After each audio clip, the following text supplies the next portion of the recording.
All right, good morning, everyone. Welcome to the November.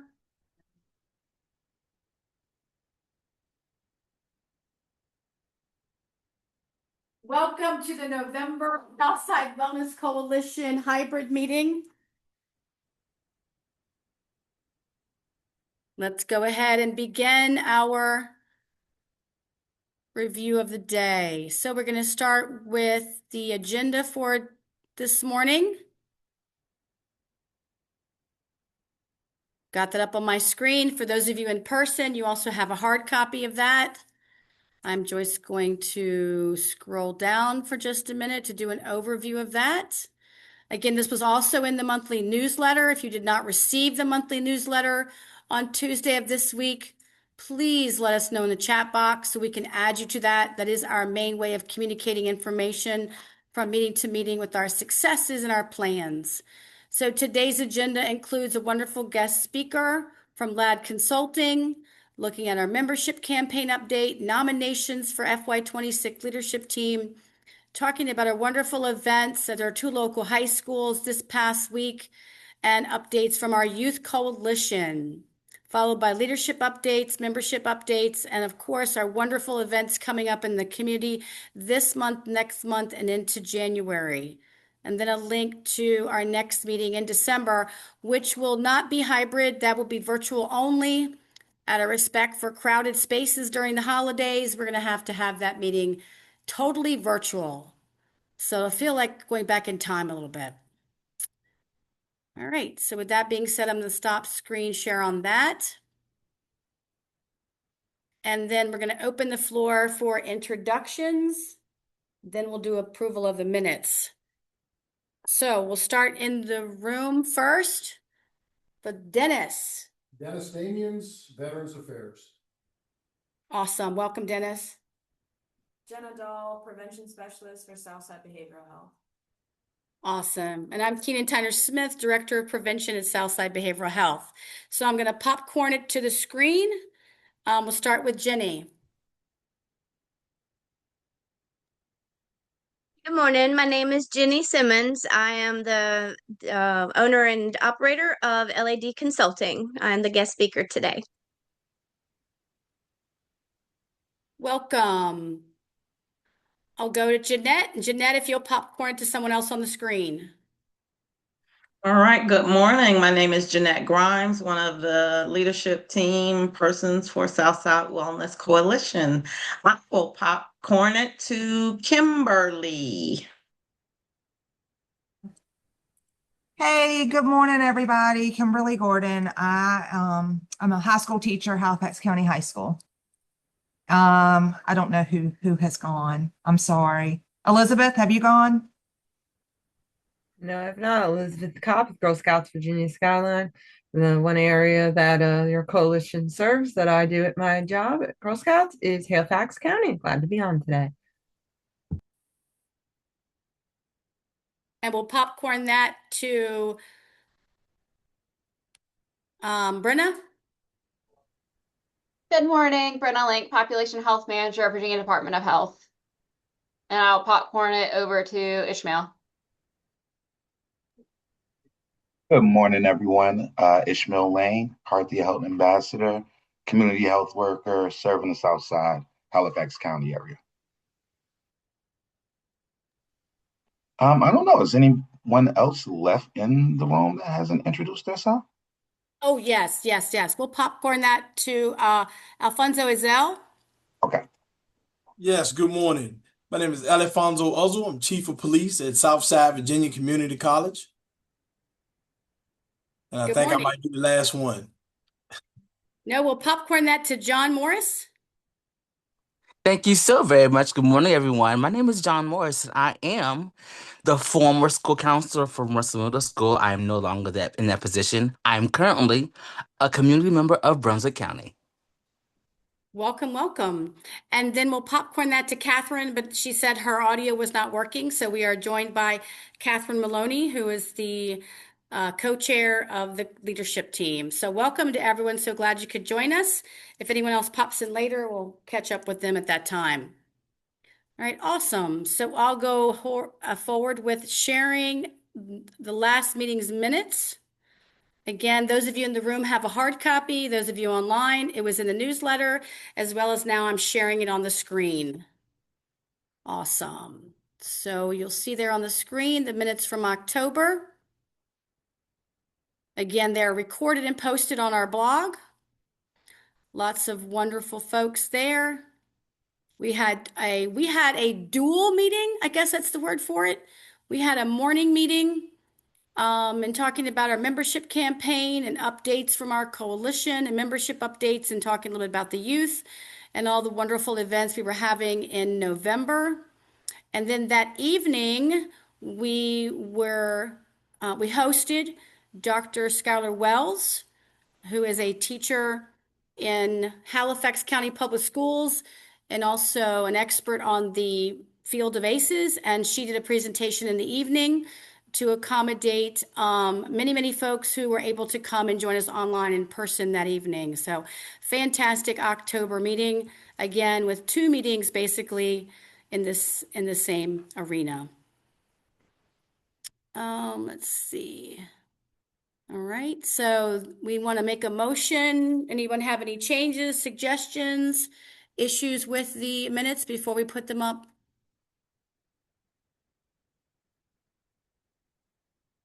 All right. Questions, concern? All right, can I get a motion to approve those minutes? So moved. All right, for Dennis, can I get a second for that? Second. Second from Jeanette. Thank you so Yes. much. All right, so back to our agenda. We want to welcome Jenny Simmons. She is with LAD Consulting. LAD Consulting specializes in supporting caregivers who provide daily care for friends or family members with cognitive disorders, particularly dementia. With over 10 years of experience as a dementia trainer and more than 20 years in healthcare as a recreational therapist and dementia practitioner, her person-centered services have been refined. She has presented seminars and workshops to multiple professional organizations, including the Social Worker Association, Community Services Boards, EMT Healthcare Expo, Faithful Aging Conference, just to name a few. Her trilingual services in English, German, and Spanish allows her to serve a culturally diverse community as needed. To give back to the community, her volunteer involvement includes the following: Dementia Hope Conference Planning Committee, presentations to multiple civic and community groups, and CIT, which is Crisis Intervention Team training for Clarksville first responders. Her business is SWAM certified, listed in EVA, Virginia's Marketplace for Government Contracts, and featured in Senior Navigator, ensuring accessibility to those seeking trusted expertise in dementia care and caregiving support, and in Lynchburg Living magazine. If you all please, let's welcome Jenny Simmons as our guest speaker. Thank you, Jenny. Yes, thank you for having me. I'm going to go ahead and share the screen. We've all seen what I look like, so we'll go ahead and focus in on this so we don't waste anybody's time. Thank you for that introduction, and thank you all for having me today. My background, we'll go into that a little bit, but there's a lot of different certifications that all kind of have honed my education into focusing onto aging and dementia care. So let's see if I can do this. So just a little bit about background. My mom is from Germany, so that's where the German information and language comes from. And my dad is from England, and his parents lived in Spain or retired to Spain. So that's where some of my Spanish knowledge comes into play. So I have a very diverse, multicultural, international background. And I have honed in on that, and that's one of the unique qualities about my business. Just a little about me. I am a mom of 2 kids. They are both grown, almost in their 30s. And I'm part of a blended family. I have 3 stepchildren and 3 wonderful grandchildren as well. Just to share a little bit about where my education comes from, I'm a graduate from Old Dominion University out in Norfolk. And after I graduated, I became certified as a recreational therapist.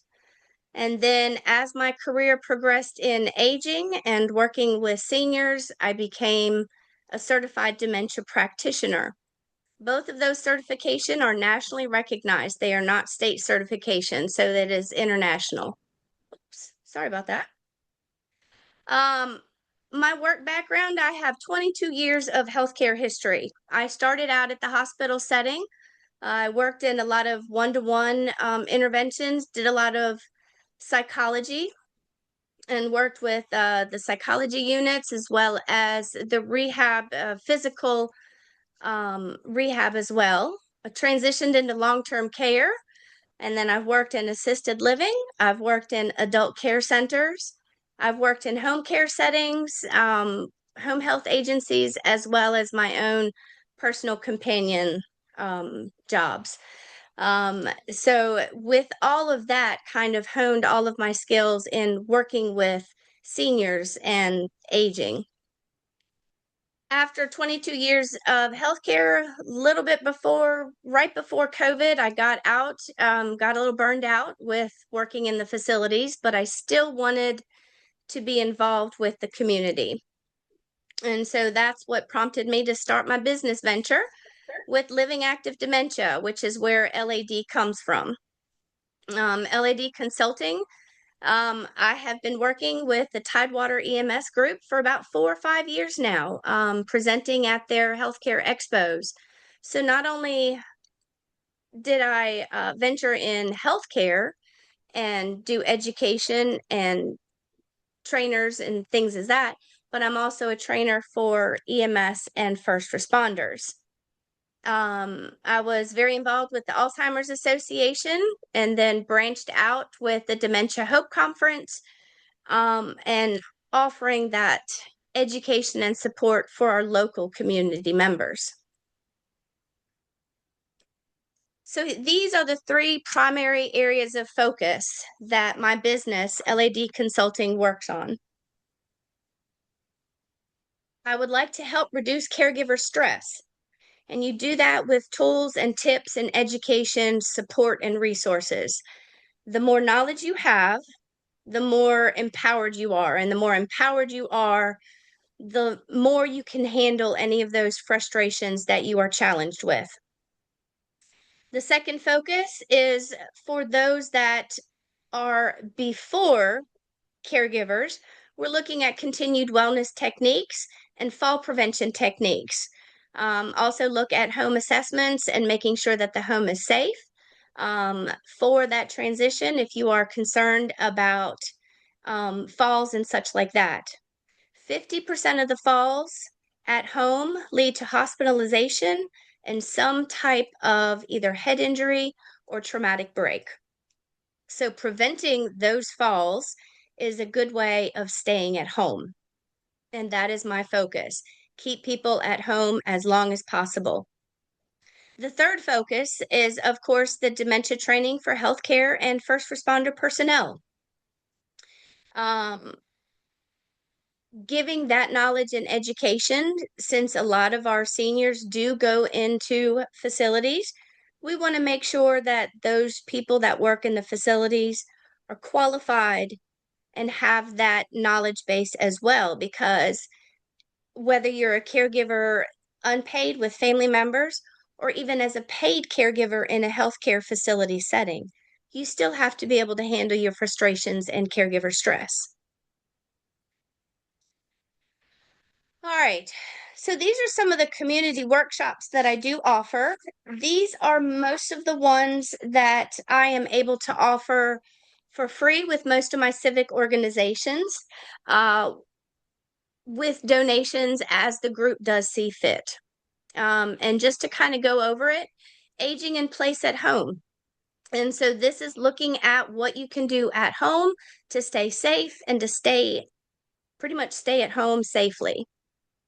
Tips for aging well is looking at the wellness focus of aging and what do we need to make sure we can maintain so we can keep that dementia and cognitive decline at bay.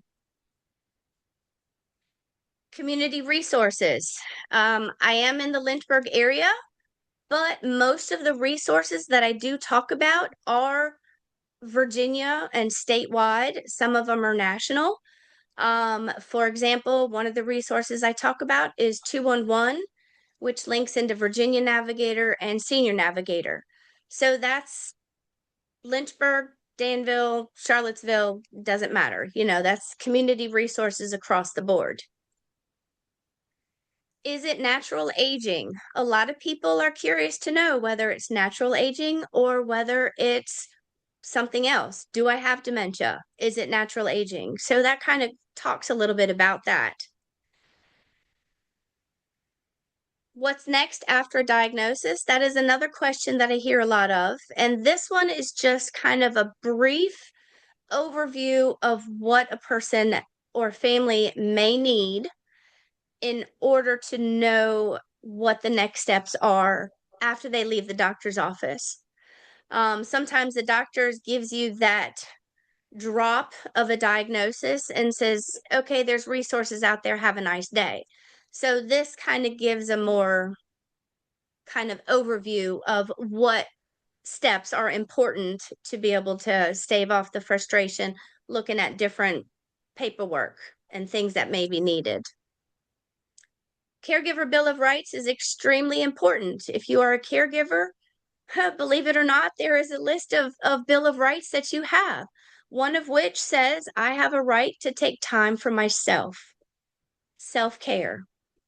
And so this Caregiver Bill of Rights focuses on the self-care of the caregiver, the person that is providing that care.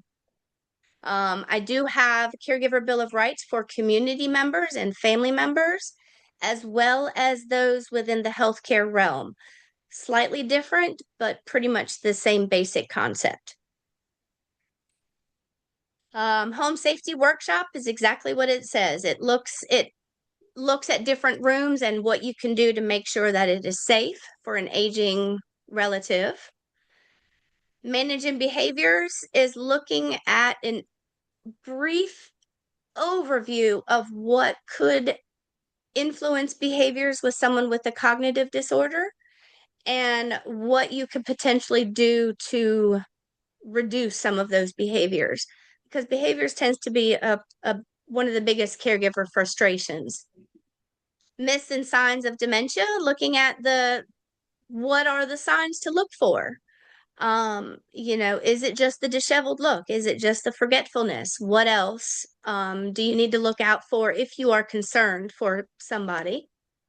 And then looking at caregiver burnout, what you can do to prevent your own caregiver burnout. All right, so these next ones are more focused. There is a charge for those. I do charge $170 for an hour fee for these presentations. And I do work with people most of the time, especially nonprofits. I do some working with the prices on that. This first one here, the Red Light Go, Dementia and Driving, is focused on those first responders and those that may interact with people dealing with dementia and behind the wheel, because we all know that is a concern. I'm able to offer a deep dive into CTE, the chronic traumatic encephalopathy, because that is, I don't want to say it's a new diagnosis, but it's a new focus. That disease, CTE, has been around since the 1920s. This one here, Mom's Got Dementia, What to Do All Day. It looks at your hour by hour activities during the day in the home setting and how you can make everything smooth, including ADLs, meals, meds, rests, activities, kind of a little bit of everything. Looking at the difference between dementia and delirium. We all know that dementia and delirium and depression, honestly, are very railroad track. They're very parallel. And so this kind of puts a little deeper dive into those differences between the two. Let's Talk Communication Basics is actually one of my most popular ones. It gives a deep dive into communication tips and how to communicate better with someone who is having challenges with communication. Looking at also nonverbal communication, how to communicate with someone in the nonverbal aspect, whether that's because of a language difference or because of cognitive issues with the communication. Breaking it down, the task segmentation is exactly what it is. It's a deep dive at how you break down tasks that make it simpler for the person. Making activities meaningful is more of a healthcare focus and facility focus, as well as home health, because it gives the purpose and the why behind activities rather than just turning on the TV and letting the person just sit there. Bingo for the Brain is also more of a healthcare and first responder focus. It is a fun way of trivia about the brain and different types of dementias. This one can be an hour or a 2-hour session. This last one, Walking in Their Shoes, is also a popular one. It can be done as a sit-down in-service style for about an hour, or if you wanted something more interactive, more competition focused, this one is really fun, doing a relay race.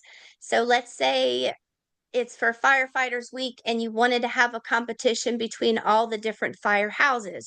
This would be a fun way of teaching aging information and what it feels like to be an aged person in a relay race setting. So that one's kind of fun. The EMTs had a good time with that last year at the expo.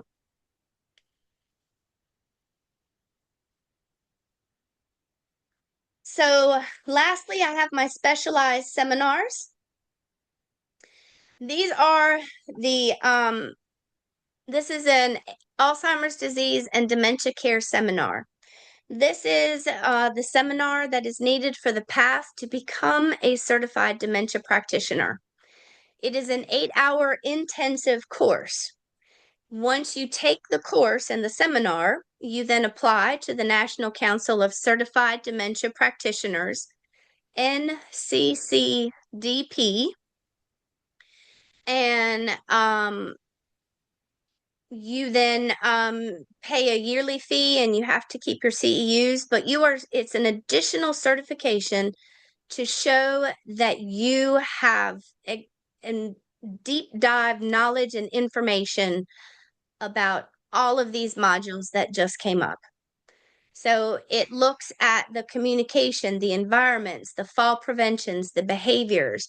So it's, like I said, it's an 8-hour deep dive into it for healthcare, but there is also a first responder track, which is only 6 hours, and it does not cover all of it. So, for example, you would not talk about ADLs or activities when you're doing the first responder program. This one is $200 a person, and the certification does cost $180 initially, and then your CEUs.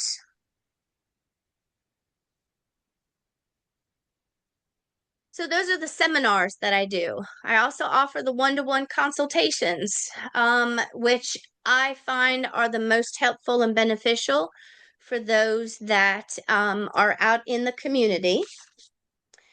The top requests that I have been asked to kind of come in and do an individual consultation is just caregiver tips, giving us ideas of what to do for the activity, how to keep the person motivated. My loved one wants to sleep all the time. What do I do? Is my home safe enough? My loved one just had a fall. What else can I do? Informal cognitive assessments, and I've stressed the word informal. People sometimes are hesitant on going to the doctor to get a diagnosis, which I actually encourage, but I am able, in the past, I have done many mental assessments, and that is part of a certified dementia practitioner. So I can do those mini mental assessments, but it is informal because a doctor would have to redo that assessment to verify those results. What I can offer is, does my loved one have a cognitive issue or not? And what can we do? How can we address what we're dealing with now? Looking at the behaviors. I don't do medicinal treatments. I don't offer, medicines or anything like that. What I can offer is, how do we deal with what's going on right now? I also offer those resources and support, that individual resource. What do I do? Where do I go? This is my particular problem. How can you help me? And then also paperwork tips. What are some day-to-day tips? In regards to legal paperwork, I do not offer legal advice, but I can let you know that you probably need to talk to a lawyer about getting a POA. Do you have a will? Do you have the trusts and all the legal paperwork? The difference between medical and financial and durable power of attorney. And then the medical information is, do you need to have a discussion with your doctor about the do not resuscitate? Do you have a journal to list all the behaviors that are going on? Are you tracking your concerns? Are you taking that to your physician and those that are concerned? I do direct people to the physician because they are the ones who need to provide that diagnosis. They are the ones that provide that medical support. I give the emotional and psychological support and lead you in the directions of professionally what I feel like would be the best path to give you that support. The reason kind of one of the sales pitches for consultations is I can personalize that solutions. I can offer that person-centered care. I can look at outside of the box. Yes, you can type into Google, how do I motivate my loved one? But Google isn't going to personalize that answer to your loved one with those specific past career choices, past leisure choices. And so giving that individualized support. And then also the trilingual aspect. Like I said, I'm fluent in English. I'm fluent in German. I'm pretty conversationally fluent in Spanish. So all of those services that I can offer, whether they are in services or individual consultations, I am able to offer those services in all three languages. I do offer 20-minute free consultations, whether that is in person, whether that's via phone and just a phone conversation, or I've even done Zoom and Google Meet consultations. I actually had a conversation with someone up in the DC area, was concerned about their family member. So we did a 3-way Zoom call. With veterans, I do offer a 20% veterans discount. I feel like the veterans have given us so much, and that is one small way that I am able to give back to the veterans and say thank you. Consultations can be at home, at your home, if you're comfortable enough for that. It could be at a public space, whether it's at a coffee shop or at the mall. I also have 2 family members that have reached out and have done walk and talk consultations where we go on a walk down the trail. We get our exercise and, wellness focus, and the conversation is all about the questions and concerns and everything that's going on. My consultations are $100 per hour after that 20-minute free consultation.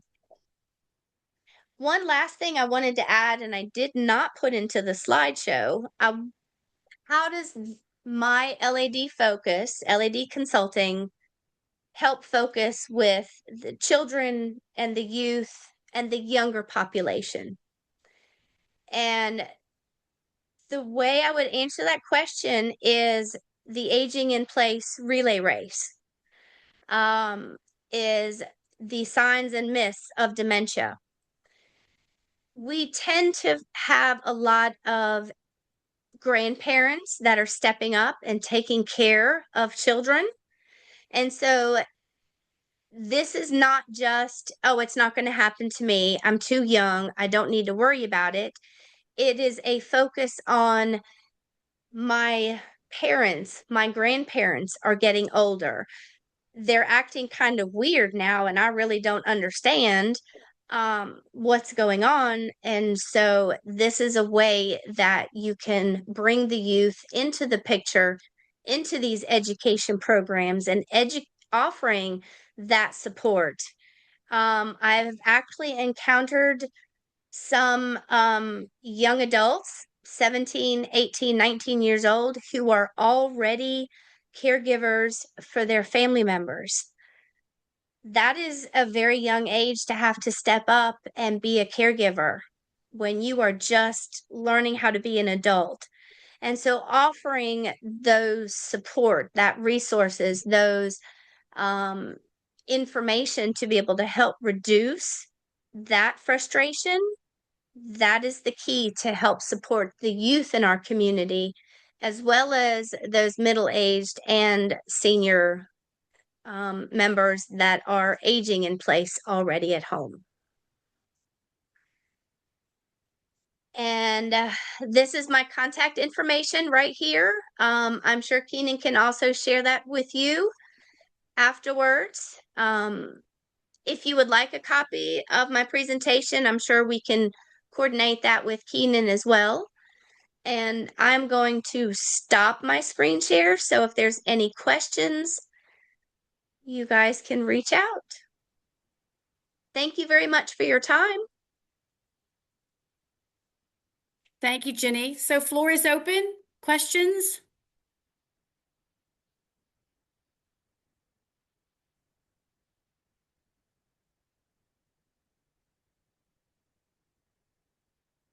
I currently don't have any questions, but I'm so glad I was present and here from Brunswick County to hear your experience. I'm very impressed by the fact that you offer services in English, German, and Spanish. Thank you for also sharing your culture with us. I'm very excited for what you can provide to Southside Virginia. Thank you.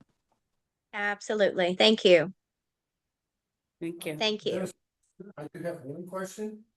The question is, do you have programs or other stuff to where that you put together for a mixed use program? In other words, those with dementia, those without dementia, in a setting to where we have a number of seniors together, but to where the interaction of activities can continue to go.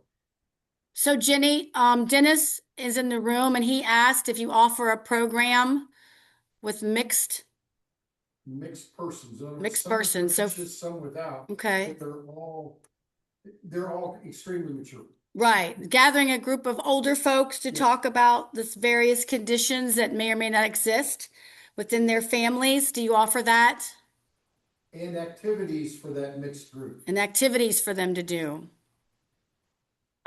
So the making activities meaningful kind of is in that direction, to where it does open up to where, you bring in the people together, and if I'm understanding correctly, it's taking the senior population and the younger group and doing an intergenerational type of activity focus. No, ma'am. What we have is a number of seniors getting together, some with dementia, some without, but activities and programs that all of them can participate equally so that we put them together in other words, it would give the caregivers a break if we could bring them into a spot. But we need to make sure that a mixed use facility would allow for proper interaction for all in their DALs.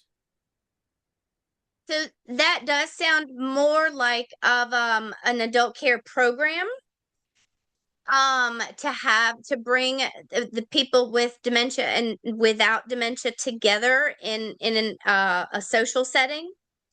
I'm actually part of a board here in Lynchburg. We are the group is called the Hill City Memory Cafe, and that is actually kind of what we're attempting to get going. It is very early in the start of it. I would say in the toddler aspect, to where we have a social group where people with or without dementia come in with their family members, and there's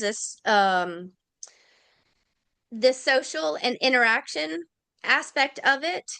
And while you're there, if there are any behavioral or questions or task segmentation issues come up during the activity, the volunteers and the professionals that are running the Hill City Memory Cafe can step in and offer, like, in model the correct behavior.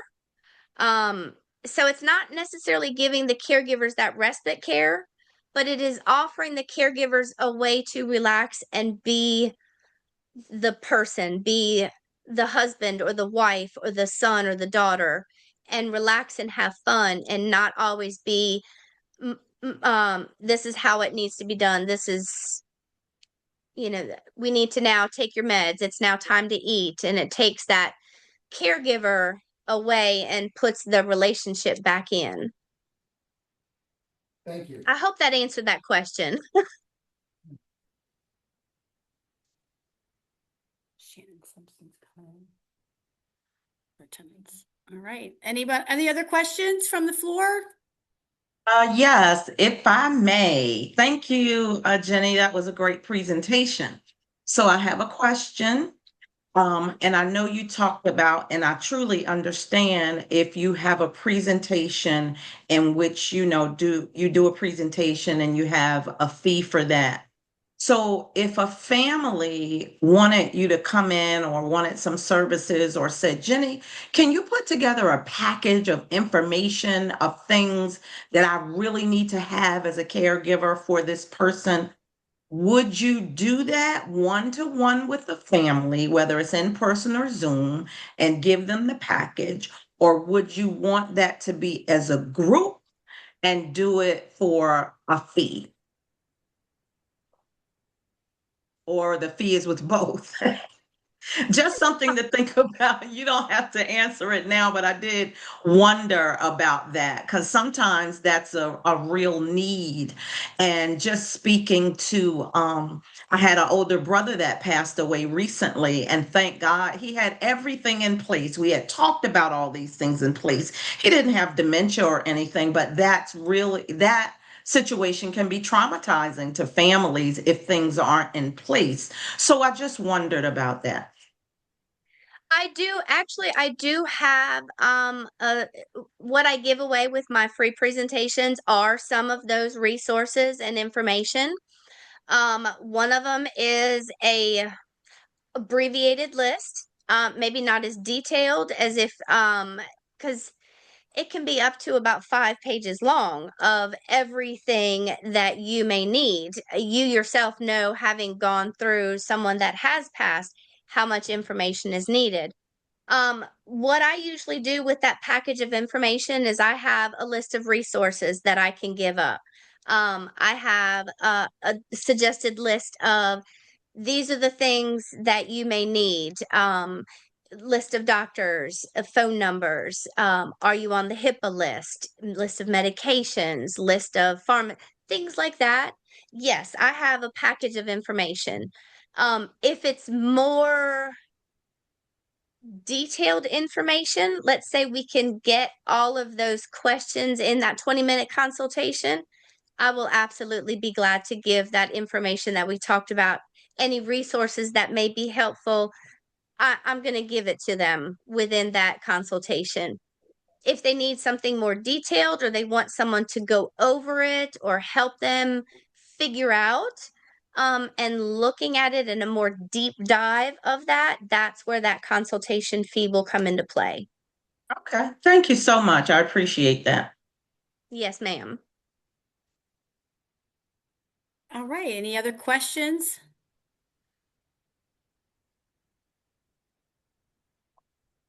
No? All right. Thank you, Jenny. If you'd like to send us your slides, we'd be more than happy to put them into the next newsletter along with the recording of the meeting. And so that way Okay. folks could access that if that's what you'd like to do. I don't mind sharing that because that, like I said, that gives a list of the types of programs and activities that I do offer, and it's a good reference for the group to have that information because that's All right. a lot of stuff to remember. So yes, I will email you that, Kenan, and that way I'll let you send it out to everybody. Thank you again for your time, and thank you again for having me. And you guys have a wonderful day and happy Thanksgiving next week. Thank you, Jenny. Same to you. Thank you so much. Yep, you're welcome. Bye bye. Bye-bye. All right, so the next item on the agenda is to update us on the membership campaign, where we have been updating membership to make it current, which was required for our funding. So I'll hand that off to Jenna.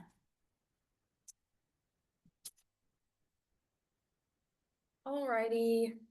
You guys have been getting a ton of emails from me to renew your membership, so I appreciate you guys for filling out those forms for me. I just want to get a quick update. So we do have currently 47 memberships, so thank you all. And then I wanted to announce too that there's 15 brand new memberships, so this is your first time either ever attending a meeting this year or first time ever really being a part of the coalition. And some of you are on today, so I appreciate that so much. That's really the quick update. I don't really have much more. If you have not filled out your membership form, I can put it in the chat. And then I also do have, for people in person, there is a QR code that you can scan to fill out your membership form. There are 3 different types. One of them's youth, so that doesn't apply to you all. And then 2 of them are the individual and organizational. We're asking that if you work for an organization and it's kind of part of your job to be a part of the coalition, or your organization will benefit from, the outreach that we do, the events that we do, that you put down, you're actually with a that you're with your organization, and then if you've got multiple people from one organization, that the rest of them go into individual. But if you're only ever representing yourself, to do an individual one. We're trying to just make sure that we get the right people with the right membership form, and if it's accidentally filled out one way, I can always change it, so it's not super serious. But thank you all for filling them out. I'm super excited to have 47 members, so thank you again.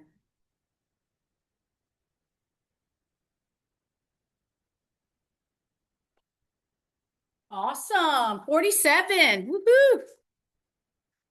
All right, next item on the agenda is current nominations. So as it was announced last meeting in October, and will close on December 1st, as we opened up nominations for the leadership team for 3 open seats in FY26, when we have 5 returning members to the leadership team. Currently, we have 4 nominations for leadership team. So if you would like to nominate someone to the leadership team, please let us know by December 1st. In fact, let me just pop it in the email. The text message. Hold on. Yes, Jeanette is the younger part of our crew here. Let's see. But I'm going to drop the email that Jen and I both use for information. If after today you want any type of follow-up, want a connection to the membership form to make a nomination. So right now we have Dr. David Holzendorf from Mecklenburg County High School has been nominated for leadership team, so he will be on the ballot. Kimberly Gordon, who's on here today with us, Youth Coalition sponsor, Halifax County High School. Dennis Damians, local veteran rock star, is on our ballot, and Kevin White, who is the SRO officer for Mecklenburg County High School, is also on the running. So again, if you know of anyone who is a current member that you would like to nominate, please let us know by December 1st. I dropped my email in the chat. And then all candidates after December 1st will receive an invitation to come and speak virtually. Because again, our December meeting will be all virtual. They will receive an invitation to come to our December meeting, and which is on the 16th, no, excuse me, the 18th, to share information about themselves. If they're not present, I have a biography they have submitted that I will read for that. So the election will open up via SurveyMonkey link during the 18th meeting and will run until December 29th at noon.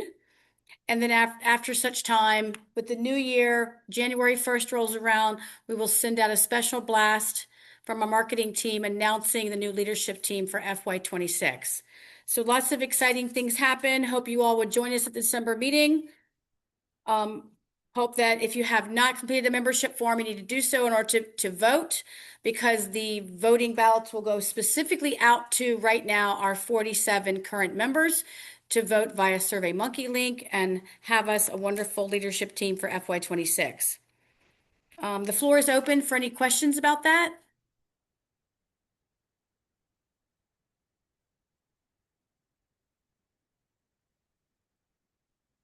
Okay.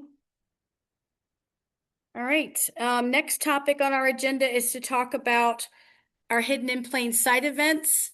They happened this week. So we hosted a Hidden in Plain Sight at Halifax High School this past Sunday, the 16th. Had close to 45, 50 people. And about 11 student volunteers from the SPEAK organization that we're doing there. Right. So remember, we are building a youth coalition. We have a youth coalition at Halifax High School. So lots of young people and adults joined us. And then this past Tuesday night, we were at Mecklenburg High School for our second Hidden in Plain Sight. Had close to 70-ish people, and then I had about 15 youth helpers at that as well. Yes, and then we're making application to have a youth group in Mecklenburg High School. So lots of successes, lots of school personnel, teachers, both superintendents of the school systems were at their respective events. Lots of other principals, people from central office of those two systems. So super excited, networking, conversations was just fantastic. If, as a few people already mentioned, if you represent, live, or network in Brunswick County, we absolutely would love to host this in Brunswick County in the coming months. We are ready. We are ready to rock and roll that. So if you have any connections, please let us know who to talk to. Oh, yes. I'm sorry. Yes. Kim, hands up. Hey, yeah, I'm sorry. I have a group of kids in here working on a project too, so I'm doing two things at once. What was the how many people were here Sunday? 41 people, and then about 11 students. So 41 and 11. Okay, awesome. I just wanted to hear the number. Thank you. Yeah, it was fantastic. All right. And of course, we took a ton of pictures, which we've submitted all these pictures to our wonderful marketing coordinator. And as soon as she kind of fancies up and puts a little frosting on them, they will be coming out on social media. We'll be in our monthly newsletter. So lots of great information, lots of great shots of all the different interactions that we had at both events. So be on the lookout for that. All right. Oh, another raised hand. John. Yes, John. Just clarity, and what is the Hidden in Plain Sight program about? Great question. So Hidden in Plain Sight focuses on the idea that we would set up a mock bedroom of what a youth bedroom may look like. And in that bedroom scene, we place items that would obviously be items that a young person might have in their room, like a Mountain Dew can that also has alcohol, and a Mountain Dew that also has alcohol inside, a couple of vapes. And in addition to that, numerous other items that are not so obvious to the parental eye that may show signs of risky behavior. For Okay. example, could be a scrunchie that has a zipper pouch on it, could be a pair Wow. of tennis shoes that has gang writing on it. It could be a hairbrush that has a twist off cap that you could put some kind of liquid inside. Wow.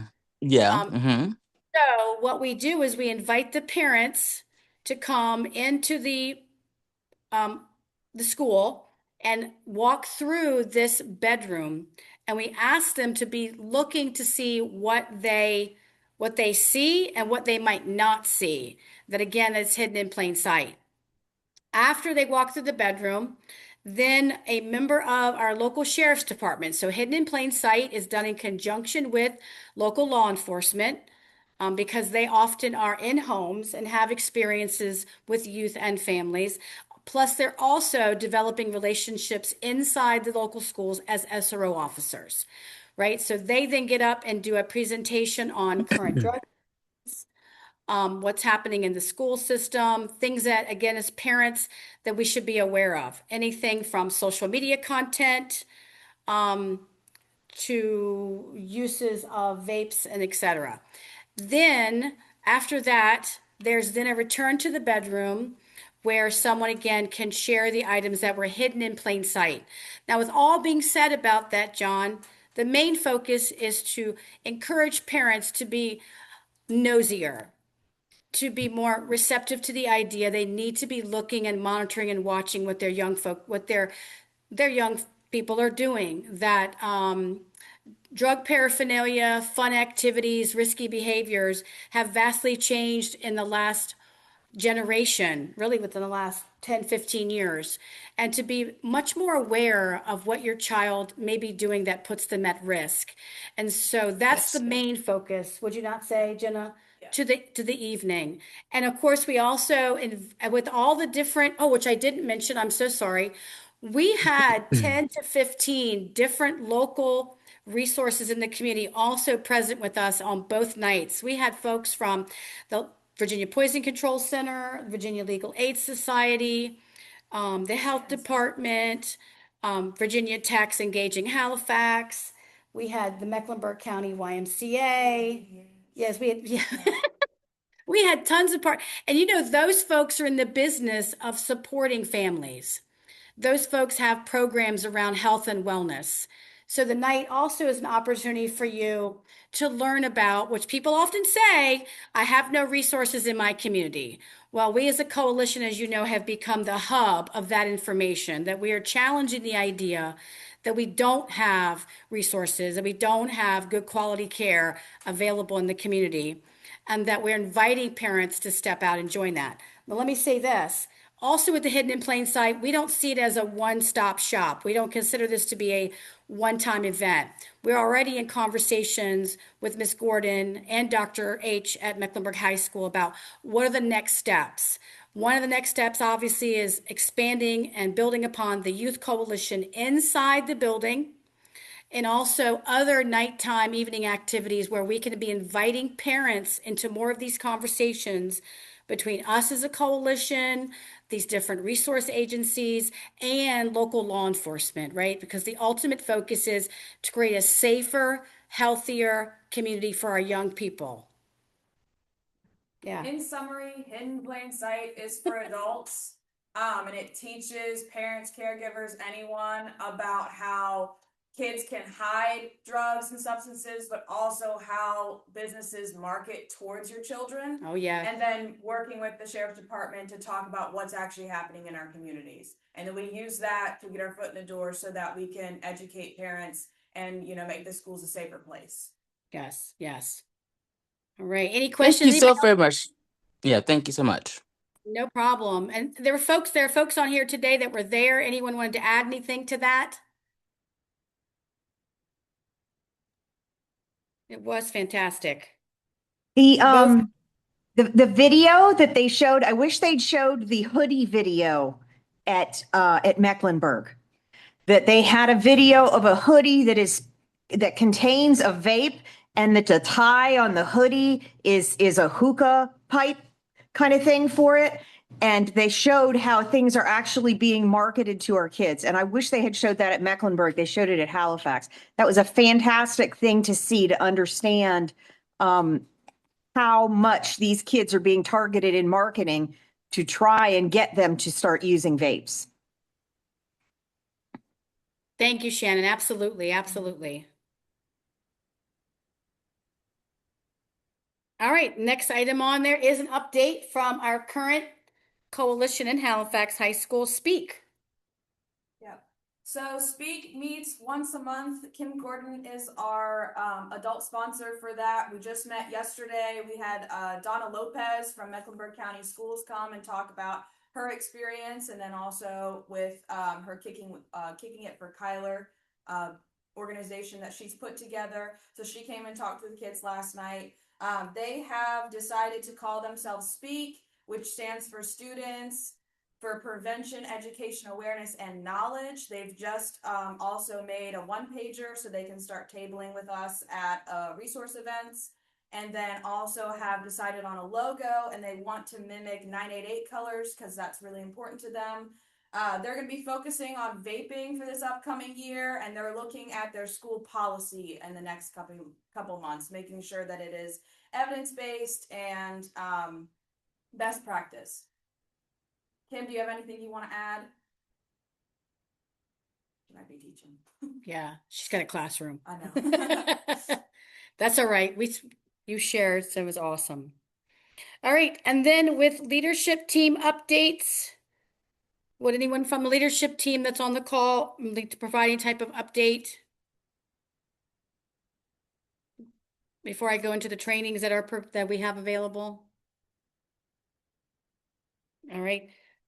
So I'll share up and coming. We have we are hosting a Revive training in the Willow Oaks Community Center this coming Friday in South Boston.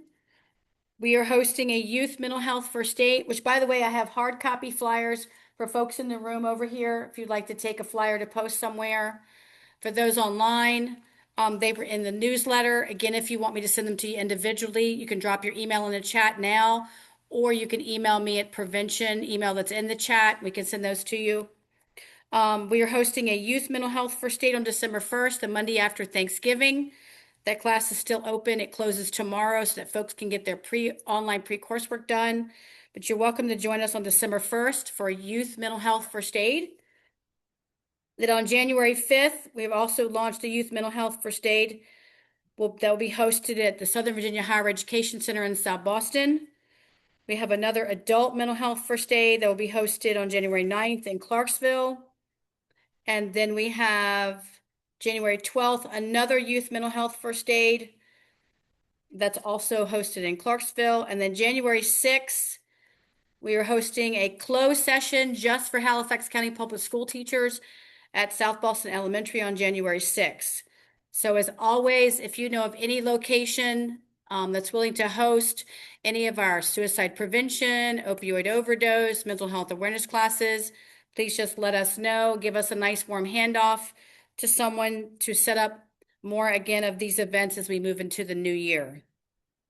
And if you're interested in taking any of these classes, remember they're no cost. I'll set you up, register you, get you through the pre-coursework online, and then you attend an in-person session.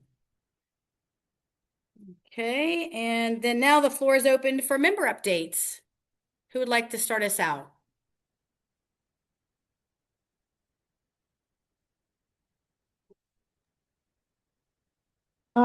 I gave Kenan and Jenna and Darren have the flyer for it, but we have a peer recovery specialist opportunity that we have from COPE and Virginia Tech that someone who is a peer that is in recovery and has been sober for a year, if they're interested in becoming a peer recovery specialist, we still have 2 openings to pay for the class and 500 hours of the work that you need to do in order to receive the certification, your internship. So if anyone is interested in that, I know that I'm the person to contact, but I believe we have that that flyer available. Their classes will begin in January. If there's anybody that's interested or knows someone that really is dedicated and would like to be a peer, this is a fantastic opportunity, and it's an opportunity to be able to do a paid internship as well. Awesome. Thank you, Shannon. And I did submit that flyer to both our marketing coordinators at the coalition and our agency, so that should be on our social media soon, as well as in our next newsletter. Terrific. Thank you. We appreciate it. No problem. All right. Anyone else like to make an announcement for membership?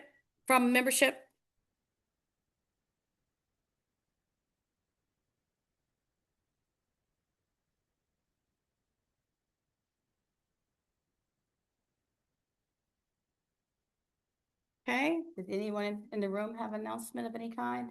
I can do an update Okay. for so after the Hidden in Plain Sight, I did have a meeting. I've got 4 sponsors that are interested to create the Mecklenburg Youth Coalition. So we are currently working on that right now. I've got an admin from the middle school. I've got the school counselor, Donna Lopez, is interested. And then I also have kind of gotten the HOSA group, which is about health and sciences, in on that as well. I've got about 15 kids that are kind of interested in that. So we're working on an interest date, and I'll give an update in December. Yep. So we hope to host that inside the school. Yes. Shortly. So we're rocking inside of Halifax High School every month, and we're going to rock into Mecklenburg every month. And then we're coming to Brunswick. Y'all got to help me. We're coming into Brunswick High School. We're getting there. All right. Help us get more steam in that locomotive. Yes, John, help us out. Email me, give me your connections. All right. All right. Anyone else? I don't want to keep you up. We'll go ahead. If there are no questions or comments, we will officially adjourn at 11:04. We appreciate you all very much. Again, if you need any help from us, prevention at Southside Behavioral Health, southsidebh.org is our email. Please be on the lookout for our newsletter. And let us know if you do not have the QR code for membership. We'll sign you up. If you want to nominate anybody for leadership team, please send us an email before December 1st. We've got 4 folks. Reminder that those people do need to be a current member. That means they have to have a membership Oh, form. yes. They have had to have attended in the past year. Yes. Just FYI. Yes. Can we put out, if they want, can they have that list of 47 names that they email us? Okay. Sure, why not? We're transparent. We want more members. All right, awesome. All right, thank you all. Have a wonderful day. Happy Thanksgiving. See you all on our December meeting. Again, it will be virtual, but we'll be just as excited to see you, but we'll all be virtual that day. All right. Thank you, Elizabeth. Y'all have a great day. Stop. Stop recording. Yes.